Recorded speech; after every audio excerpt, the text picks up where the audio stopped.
Hello there, World of Tankers, and welcome to the channel. I'm of course your host, Droodles, Blitz, and in today's video, we are going to be playing in the most accurate Tier 10 in the game.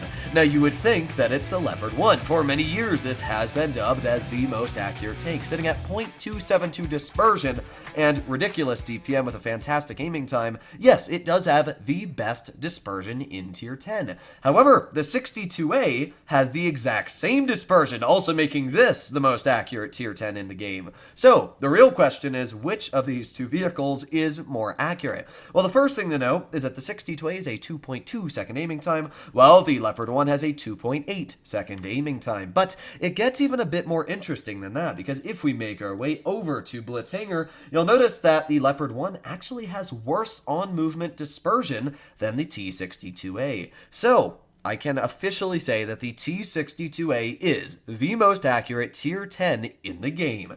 Even more accurate than the Leopard 1. It's very weird to see that. I mean, you would think that the German medium, especially this one that sacrifices almost everything just so it can have that gun, you would really think that the Leopard is the most accurate, but it's not. Now, I'll be honest, while that sounds like a bit of a downside, really the Leopard 1's still an amazing tank. It's got more damage per minute than the 62A, it's got more alpha damage, it's got more gun depression, and a lot more mobility, going at 66 kilometers per hour instead of the 50 kilometers per hour that the 62A goes. So there are big differences between the tanks, and I wouldn't really say that the 62A is better in every single situation, but the 62A is a definite strong beast on the battlefield. First of all, 7 degrees of gun depression is really good. It used to only have 5 degrees of gun depression, so being able to edge that up to 7 and sitting hull down on any ridgeline with a very solid turret, mind you not, is great. This is kind of like the old Object 140, but not only does it have great turret armor, it also has, as we already know, really solid DPM,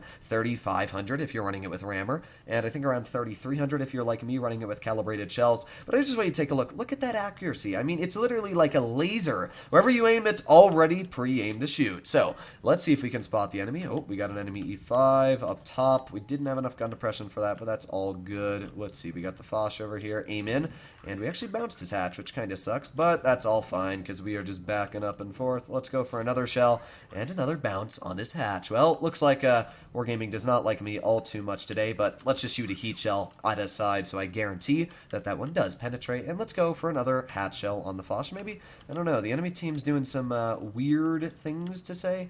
They've got some of their tanks over towards our T92E1, and our 92 is throwing away his hit point pool faster than anybody I've ever seen. But either way, let's push over here. Maybe we can get a shell into the enemy 183. There's a nice tap for 338, and well, I was hoping our for 57 would get a shell in, but that's fine. That 183 is already a pretty low hit point pool, and I'm hoping that I might be able to get some more damage out. I'm just trying to think of what I want to do here. There's a lot of decisions to be made because my team is kind of across the map right now, trying to figure out what they're doing. Let's get a shell into the rear of the TVP. You can see that fantastic shell velocity coming in there.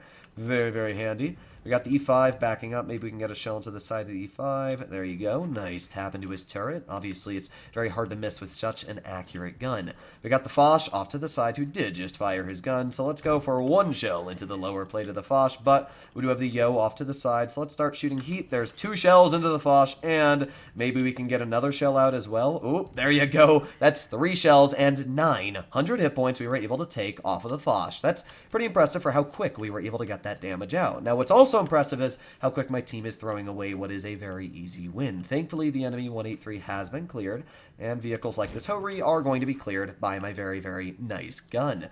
But at the same time, we are way down on base cap, like way, way down on base cap, and that means I need to get my tank in high gear, and I need to stop what is the enemy's base cap from going up. So I'm going to push into base B. I don't really have a choice on where the enemy's going, so let's start shooting this Yo. There's 1 shell into his tank, and well, let's skadoosh past him, and let's get a shot into his turret. Nice, alright.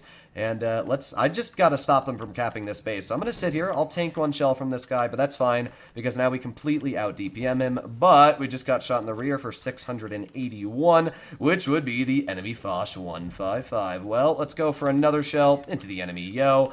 But as you can see, it's probably going to be too late as my team is still going to lose this game. Well, we got the Yo off to the side. They're up to 935 on the base capture. And yeah, I mean, there's nothing I can do here. This is why you need a team that sticks together. I'm gonna try and get into the base cap, but I doubt I'm going to be able to do anything. Oh, go, go, go, go, go, go, go. Okay, I need to get up. Come on, T30. It's not gonna make a difference. Unless, no, yeah. I tried, but this would not have been a win either way. We tried to push in the end there, but oh well. Either way, a pretty solid game for the T62A. We were able to deal 3,890 damage and come out with a pretty solid victory at that. It was just a bit of a downside that my vehicle, like the 57 Heavy, who was 42% and threw away his entire tank. Yeah, we really needed those hit points at the end of the game. But nothing to linger on. Let's get into another battle and see how it works out. As you can see, though, the accuracy on that battle worked great. We got kind of unlucky at the beginning of that game that my shells did not want to penetrate the Foch's hatch. I could have shot heat, but I really expected them to connect. I mean, the aiming was fine. At least it looked like that. Let me know if I was aiming wrong, but it looked like I was aiming right at the center of that hatch, and they just did not want to connect. So I guess next time we aim at a Foch, I'll be loading heat shells on the hatch with the 62A. Either way, I'm going to be pushing right to this building. I love this position. Gives you great spots on the enemy, and we're quick enough that we should be able to spot, you know, any of their tanks that would try crossing over towards A as it is. So let us go, go, go, go, go, go.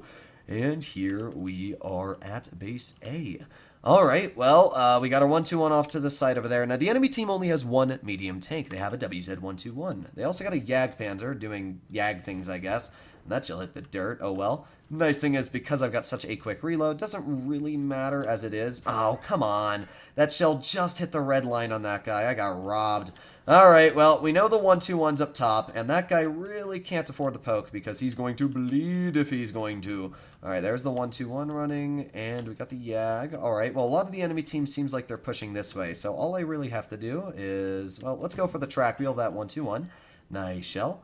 All right, and I will just sit here. Maybe we can get a bounce on the hull. I don't really know. Come on, bounce me. Yep, well, he shot the dirt 2 feet in front of him. I guess that doesn't really help me, but I'll take it. Either way, we got the Jagdpanzer off to the side, and can't pen him just yet, but there you go. Nice tap. A great thing about, like, the 62A is that you know that your shells are going to connect into vehicles like that Jagdpanzer. You can't always guarantee with medium tanks that your shells are going to go where you want them to, but when it comes to this tank, you can quite easily say that, yeah, your shots are going to connect as long as you aim them in. Now, I'm a little worried about that Jag, but I'm going to do this. Okay. I do need to go for this, so here we go. Let's get to the side of the E3. There you go. Nice tracking shot. And let's go for another tracking shot into the E3. There's no way he has another repair kit, which means a boom. Thank you very much for your hit points. And there goes the enemy E3. We've gotten a decent chunk of damage out in this game. The Jagdpanzer did end up firing, which means we can load heat shells right onto his lower plate. 255 roll. Not amazing, but you can see this is where that fantastic DPM comes into place. Got one nice shell in here, and we should be able to get one more into this Jag.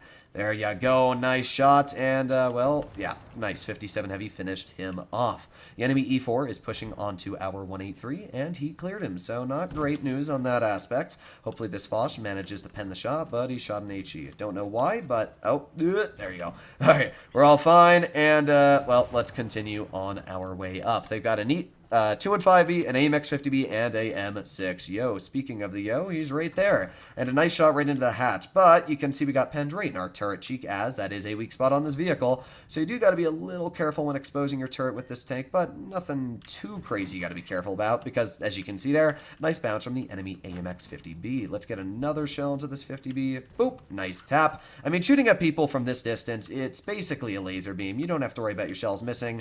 That one didn't really miss, just a bit unlucky on where it landed, but hopefully that Toon 5B is going to be finished off by the Foch, even if he's not. Ooh, that HE really did not want to roll that guy very high. But let's get a shell once into the AMX50B, and, well, we should be able to get one more out anyway. There you go. And all that's left is the enemy M6O, which has 2,100 hit points. The great news, though, is that I can't die from a clip. We know that the Yo only deals... Oh, wow. I hate that spot. I hate it so much. Oh, it's really, really annoying to get shot by that. Well, let's get one shell into the yo, and as I said, or as I was trying to say before that shot bounced, is that you can't actually be killed by a yo if you have 1200 health. So, nice thing is that we are going to reload and yeet. There you go. That was a pretty good battle. That made up for the first one. Well, we didn't really do bad in the first one, but this one was a really solid game. We were able to deal 5,000 damage and showcase again the fantastic accuracy just working on the T62A. If you'd like to see more videos like this in the future on other things you might not have known, let me know. But other than that, I'll be seeing you in the next one. Bye-bye.